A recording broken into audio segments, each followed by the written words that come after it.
Hey, what is going on, guys? T-Sports15 here. Today we have another episode of Blue Jays franchise.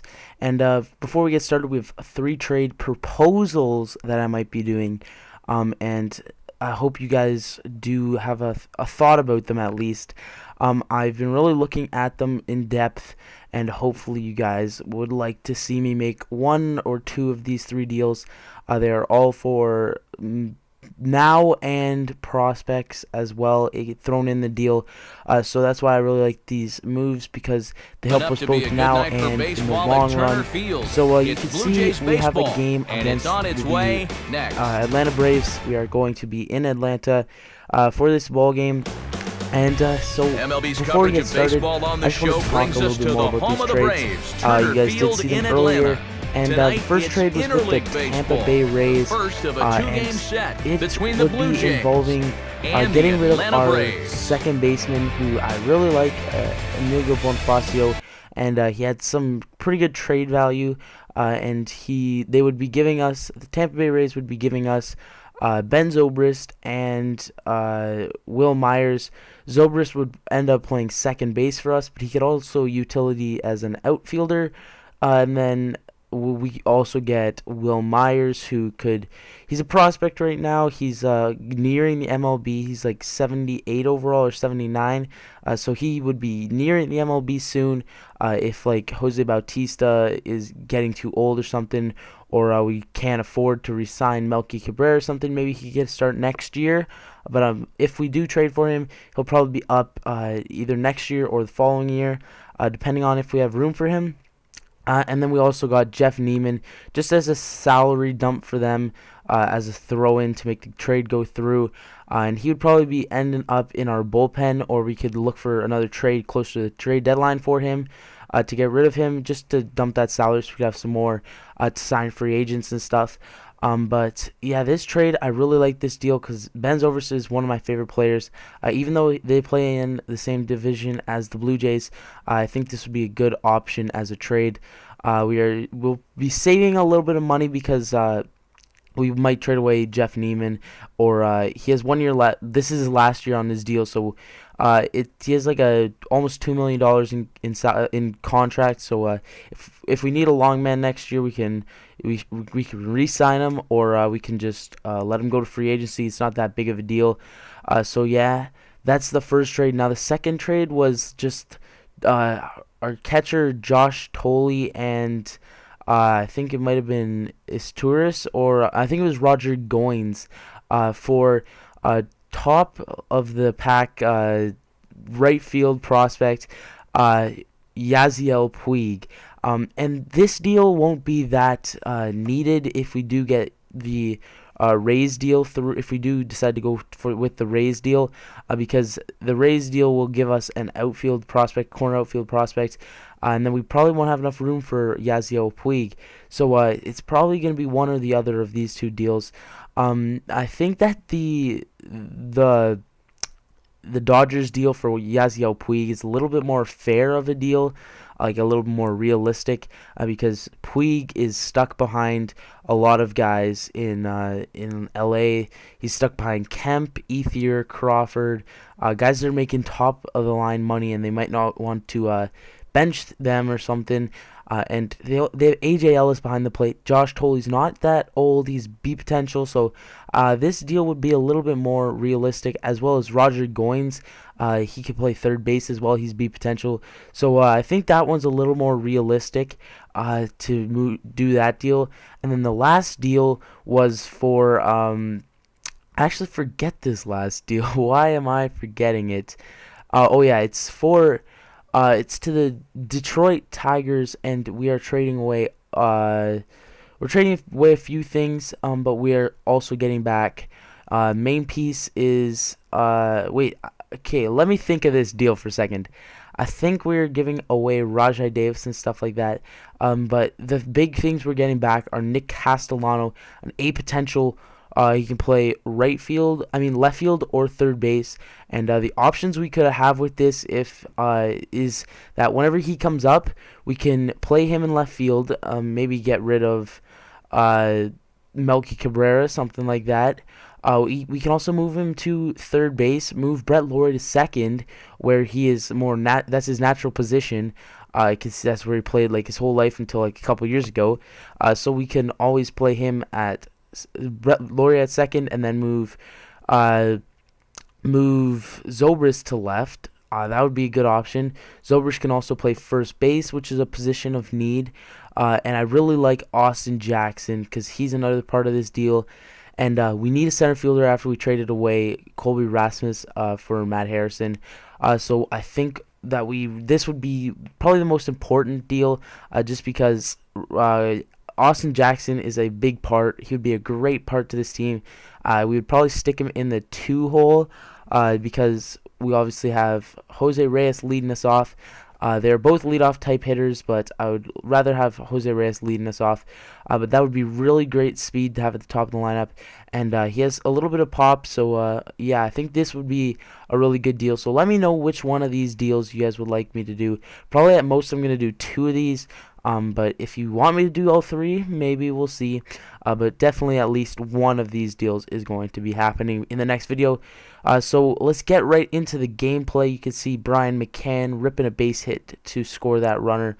And yeah, we are up 5-1 now in the bottom of the first. Ricky Romero getting into a little bit of trouble in this inning, and that one will get down, and he will get a base hit to get their second run of the game. So it's a really high-scoring game early in this game, but we would turn 2 right here in that 6-4-3 double play to end the inning, and we would move on to the top of the 5th. You can see we have 7 hits so far, and here in the top of the 5th, Jose Bautista up, and he's going to rip a base hit, but stopped by the shortstop, Andrelton Simmons, and Jose Bautista will beat it out. Andrelton Simmons is a really, really, really great fielding shortstop. One of the best in the league. He just can't hit that well. And then Jose Bautista showing some speed. He's going to steal second, and that would give Encarnacion a chance to hit with a runner in scoring position. 1-2 pitch. He is going to pop this one way gone to give us a 6-run lead. Now 7-1 here, and that would give the lead to the Toronto Blue Jays here in the, well, a way bigger lead now as Edwin Encarnacion rounds the bases. Christian Martinez just recently in the game gave up his first couple runs after I think Tim Hudson started this game, and it didn't go too well. So that would be Edwin Encarnacion's, I think, 8th home run of the year. Gets a lot of this ball deep center field, and now still in the top of the 5th, Brett Lawrie is going to rip a base hit up the middle, a little dribbler just by the pitcher. And yeah, so Rajai Davis up now with Brett Lawrie at second. He's going to rip a base hit up the middle. Brett Lawrie is going to be easily scoring after that was a little bit of a slow roller. It'll be cut off, thrown to the plate after. Rajai Davis will, with his great speed, will easily get in second. And now it'll give Bonifacio a chance to bat with a runner on second. Rajai Davis steals third easily. So now we have a runner on third, great speed. Now 2 out, 1-2 pitch. Ricky Romero is going to strike out on that 2-seam fastball up top, and we will move to the bottom of the 5th. 8-2 lead, 2-2 pitch, and he's going to strike him out with the circle change. Ricky Romero in real life has been in the minors this year, and he wasn't last year. Got called up for a couple starts, had a bad start against Tampa. They sent him back down, and I really think he's a good pitcher. I really like him in this game.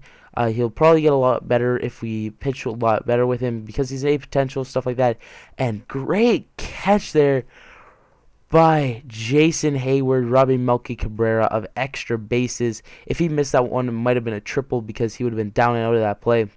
So now the Braves have runner on first and second to start off the bottom of the 6th. After Dan Uggla ripped a base hit there. So now runner first and second, 3-1 pitch, 1 out, and Chris Johnson's going to walk right there to load the bases. Now Ricky Romero's going to have to pitch out of this jam, and they're going to bring Ernesto Mejia on as a pinch hitter to pinch hit for the pitcher, and he will promptly strike out to get the second out of the inning. So now we have 2 outs, bases loaded, and they wouldn't get another chance there. So Eric O'Flaherty, the left-handed specialist, he's having a really good year, 4-0 with a 1.66 ERA. Now Brett Lawrie will have something different to say. No, he will strike out on the sinker. So Eric O'Flaherty having a really sweet year this year. Michael Stutes having a pretty decent year himself. 0-1, but he has a 1.96 ERA. So now Michael Stutes, 3-1 pitch. He's going to give up a gap shot. Melky Cabrera has a shot at it, but he will just miss that one. It will get down in the gap, and I think that was Reed Johnson will pull up into second with a double. So now Justin Upton comes up, and he's going to rip a ball past the center fielder Rajai Davis. Rajai has a lot of speed, but he just doesn't have the instincts of a great outfielder. So that's why I don't really want Rajai Davis to play in center field. I thought it would be a good option having him playing center field, but he can't play solid defense even though he's really fast. So now that would be a sac fly. Runner would easily score, even though Melky Cabrera has a pretty decent arm. But that one he will get there before the ball even gets to the infield. So now we bring in Antonio Bastardo. He's having a pretty decent year, 1-2 with 3.38 ERA through 21 1/3 innings pitched. He'll come in, strike out Dan Ugla with that changeup, and that will get us started off here in the bottom of the 8th. So now top of 9, Jordan Walden coming in, newly acquired for these Atlanta Braves. He's having a pretty bad year, 8.18 ERA, but he wouldn't do anything. I don't know why I edited that in there. But Casey Jansen comes on, trying to get the hold, not even a hold, we're up 4 runs. But he would give up this rip shot off the wall. Rajai Davis can't get there in time, and that one will get away from him a little bit, and he will pull up into second with a double. So I'm sorry about this, guys. I know there's a few poor edits in there, but it's been a while. So Casey Jansen's still on the hill. He's going to uncork a wild pitch, and the runner from second will get into third. And now 1-2 pitch, none out. He's going to rip a pitch. Casey Jansen's going to throw home a little high. No chance at the plate. It would have been a little bit closer if it was a lower throw, but not happening today. So now it's a 3-run ball game, and what a long bomb right there. I believe that was Brian McCann goes deep to make it an 8-7 ball game, and that would be it for the setup man for the Toronto Blue Jays. We would bring in our actual closer now. That is a 1-run ball game, none out. Neftali Feliz comes in. He's having a pretty bad year, 8.38 ERA. That's why the Rangers were so willing to give him up for not that much. So Neftali Feliz would come in, give up a base hit, and then strike out the second batter of the inning. Now next up is Gerald Laird. He's going to bounce out into the game-ending out. No, yes, I believe that was the game-ending out. Sorry, yes. But Ricky Romero does end up with the win, I believe. Neftali Feliz gets the win. Gets the save, and Tim Hudson does get the loss, even though it did come down to the wire at the end after that home run by Brian McCann. But Neftali Feliz gets player of the game for some reason. He came in and saved the day, gets 2 strikeouts, and lets up 1 hit. No walks and no runs through 1 inning. You can see the stats right here. We had 8 runs, 11 hits, 2 errors. Atlanta had 7 runs, 14 hits, 1 error. So that's going to be it for this video, guys. Don't forget to comment about the trades, and that will be it. Hopefully you did enjoy. I will see you guys next time. Peace.